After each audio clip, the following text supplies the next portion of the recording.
I've never introduced myself this way before, but my name is Mei Ling and I'm an artist.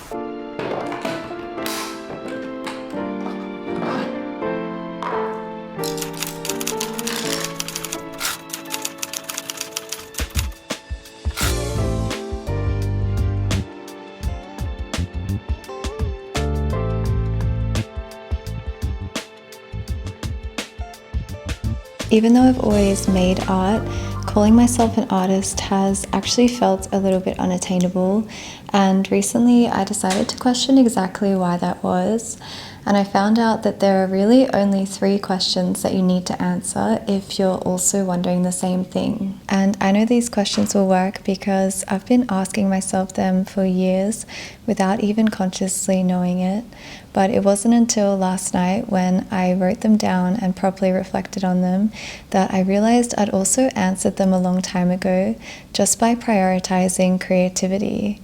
And there's one thing that I wanted to share as a bit of an introduction before we get to the questions. I have this book called Letters to a Young Poet, and it's a real collection of letters written and sent by Rilke. And in one of them, he says, "I beg you to have patience with everything unresolved in your heart, and to try to love the questions themselves as if they were locked rooms or books written in a very foreign language. Don't search for the answers which could not be given to you now, because you would not be able to live them. And the point is to live everything. Live the questions. Perhaps then, someday far in the future, you will gradually, without even noticing it, live your way into the answer." All of that is really just to say that it's okay if you don't have the answers to any of those questions today. The main thing is really just to articulate them, and that way you can start to follow your intuition more closely. I think it's also a really good time to find a quiet space to reflect, and I'm going to be burning some incense that I'm making for a homewares collection that I'm launching later this year. I'll leave the questions up for a while so you can take your time, or you can always pause this if you want to journal more, and then we can chat. So the first question is, what do you think you need to feel more like an artist?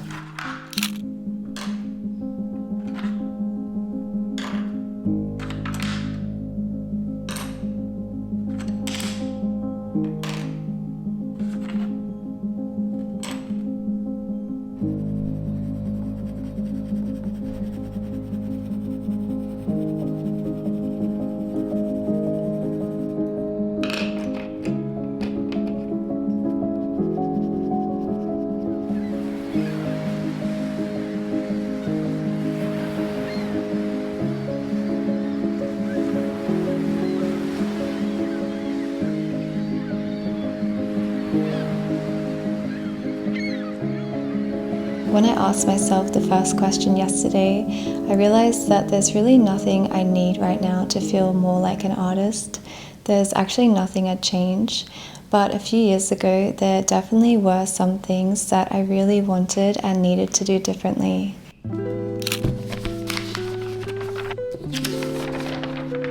I think the first thing that came up for me was time, or feeling like I needed more of it to be an artist.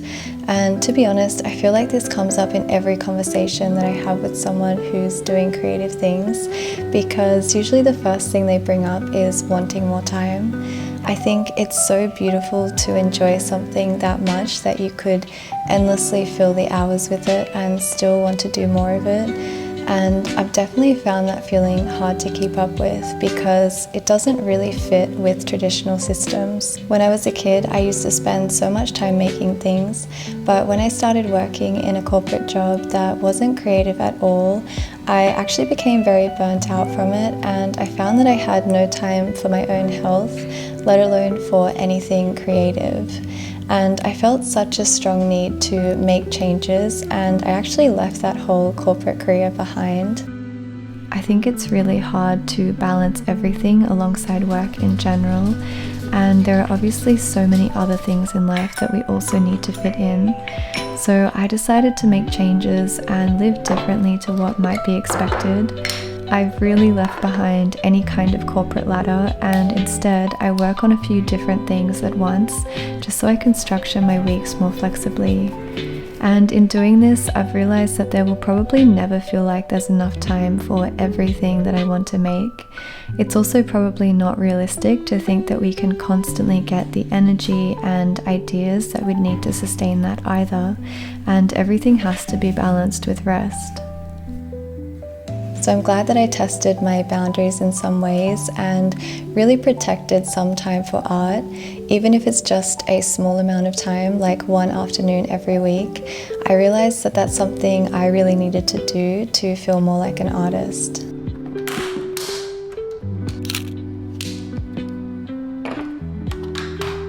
Another thing that could come up is the feeling that you need more space or the right supplies before you can really get started. And if that's the case, I feel like it's best to find just one small way that you can start to set it up. At the moment, I wake up feeling very inspired because I've turned my whole apartment into an art studio, and I really step into it each morning feeling excited to create. I've actually managed to make myself feel like an artist going into an art studio, but a few years ago I didn't feel like I had the space for that. But if I were to actually step back and show you exactly what my art studio is, it's just this table, which is a fold-up portable table from Bunnings, and this easel, which I didn't have until a few months ago. And it's so simple when I actually put it together. That's really all I've done to set up my art studio in my apartment. But I do think that changing this corner into an art studio and calling it that also helped to change my mentality. At the very start of this year, I found myself thinking that I could draw, but I couldn't paint. And this was only because I'd never really tried it before. But what was still stopping me was an idea that I needed something more before I could get started. But again, if you were to actually look at my painting supplies, you'd see that it's also quite minimal. I just got a few colors, literally just one blue, one red, one yellow, black, white and brown. I picked up a few brushes and I got my very first canvases. And I guess once I had those supplies, I didn't really have a good reason not to start painting. And the strange thing is that once I started painting, I actually wondered why I ever put it off in the first place. It's really clear to me now that things can only grow where they find space. So if that's one thing that's holding you back from calling yourself an artist, I'd really recommend changing just one corner, even if it's just setting up an easel or using a small part of one table, but calling it your art studio, and give your ideas enough mental and physical space.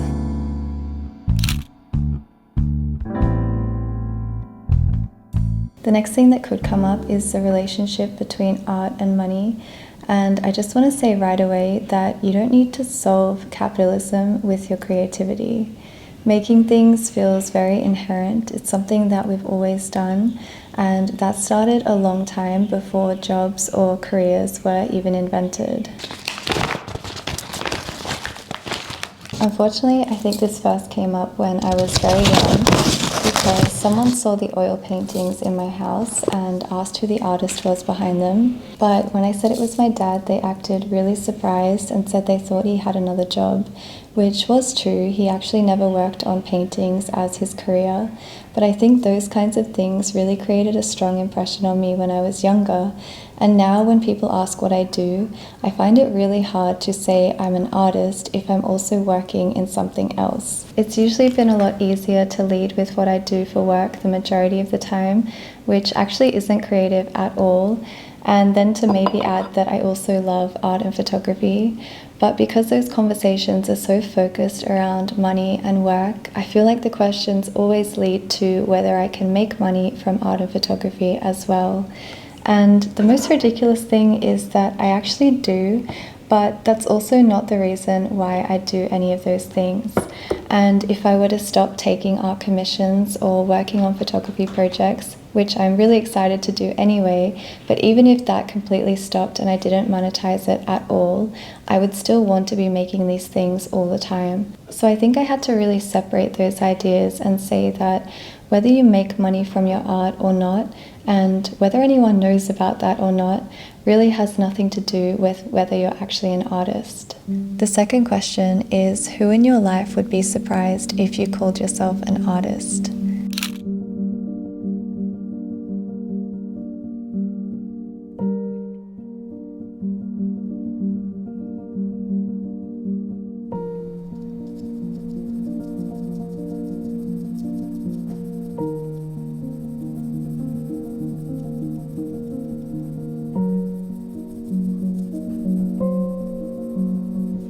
No one in my life would be surprised if I called myself an artist.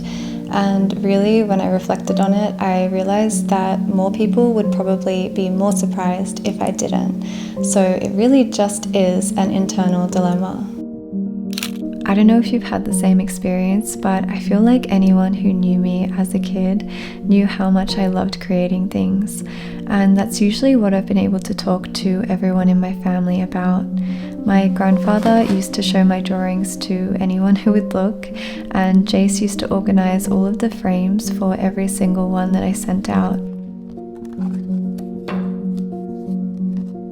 I actually found a letter that a friend wrote to us which said, "I love seeing my friend thrive in her interests in travel, exploring nature, curating and creating beautiful things. And Jace, it's so heartwarming to see her live out her dreams with someone who mirrors her interests and brings out her inner child." And in many ways, I think that recognizing yourself as an artist can actually be about going back to that. Ling has been my nickname for a very long time, but when I went to choose my name as an artist this year and to sign my first painting, I decided to use my full name, Mei Ling.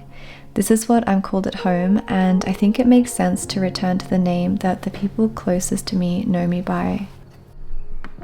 Recognizing yourself as an artist can actually be about going back to the creativity that you've probably had in you for a long time. And in many ways, I think it's less about whether other people see that and more about how you continue to cultivate that within yourself.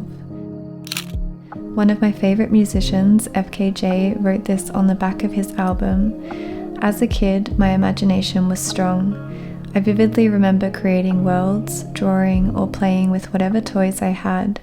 When I started playing music a few years later, it didn't feel much different.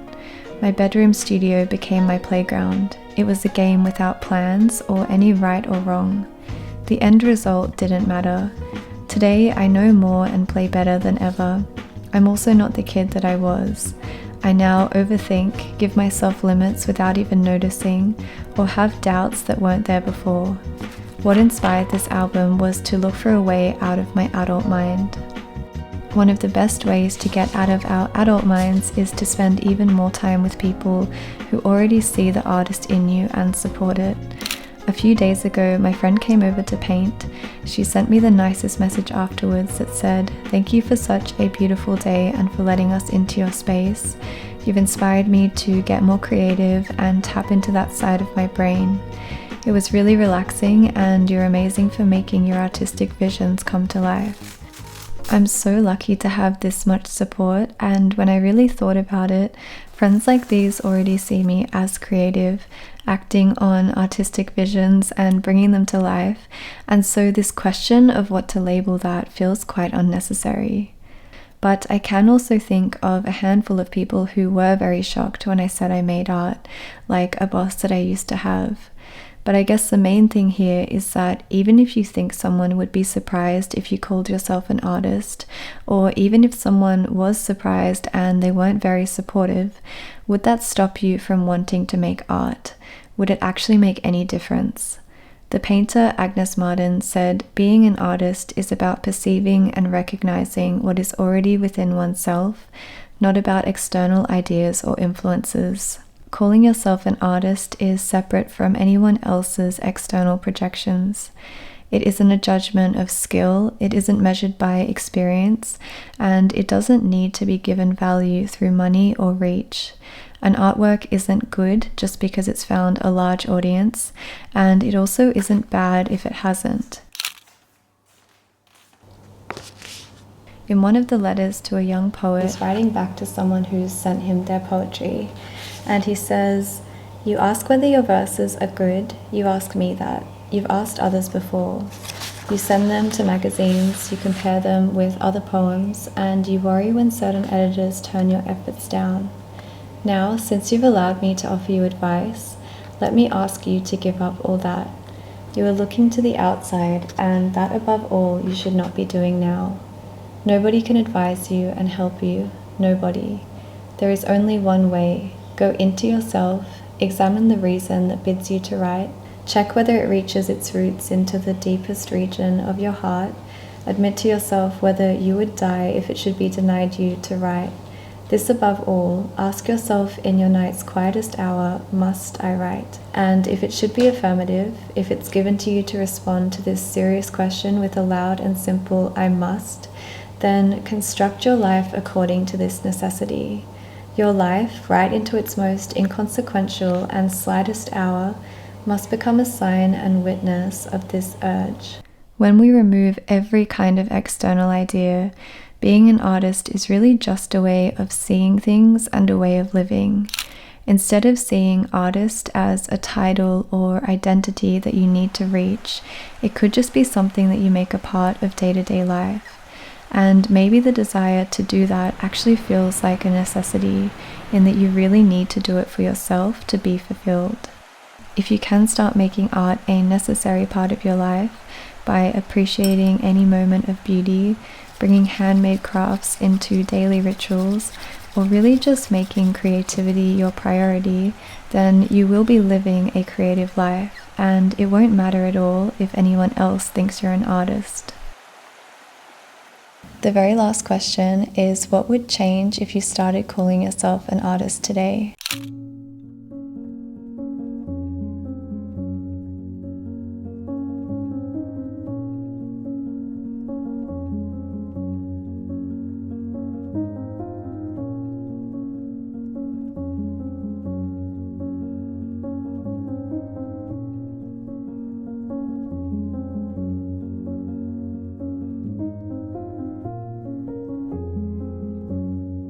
So my answer to the last question was nothing.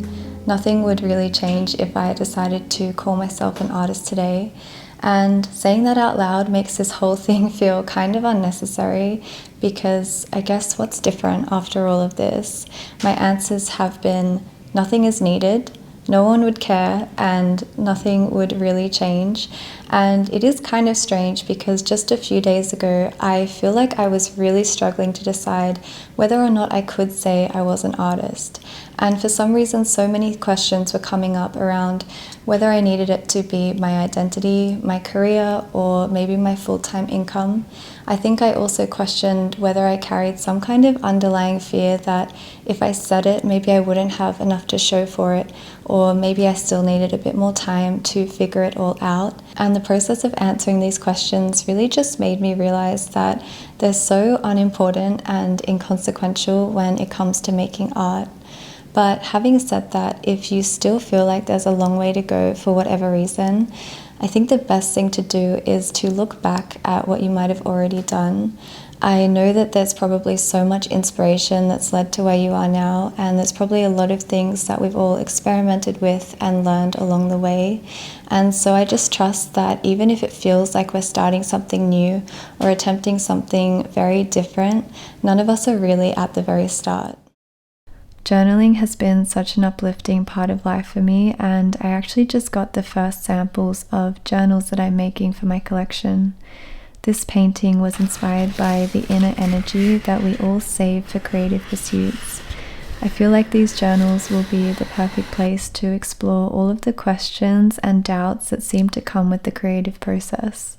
I looked back through one of my journals and I'd actually written, "My intentions for art are to enjoy the process and commit myself to it, to stop second-guessing decisions I've made along the way, as they've all led to this point anyway."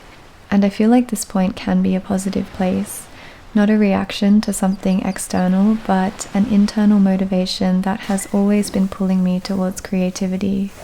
I've always been an artist, I just haven't always made as much space for it as I would have liked. I've always wanted to prioritize creativity, I just haven't always managed to find balance.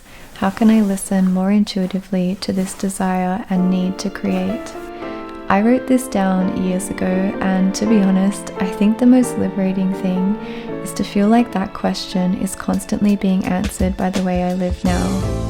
You might have had a lot of different reflections from these questions, but I think that whatever came up will actually be useful to look back on one day anyway, because things can always change. If you've watched this, thank you so much for spending time here. It would be great if you could subscribe to this channel for more videos about art, but in the meantime, I hope it's just been a good place to unwind and reflect.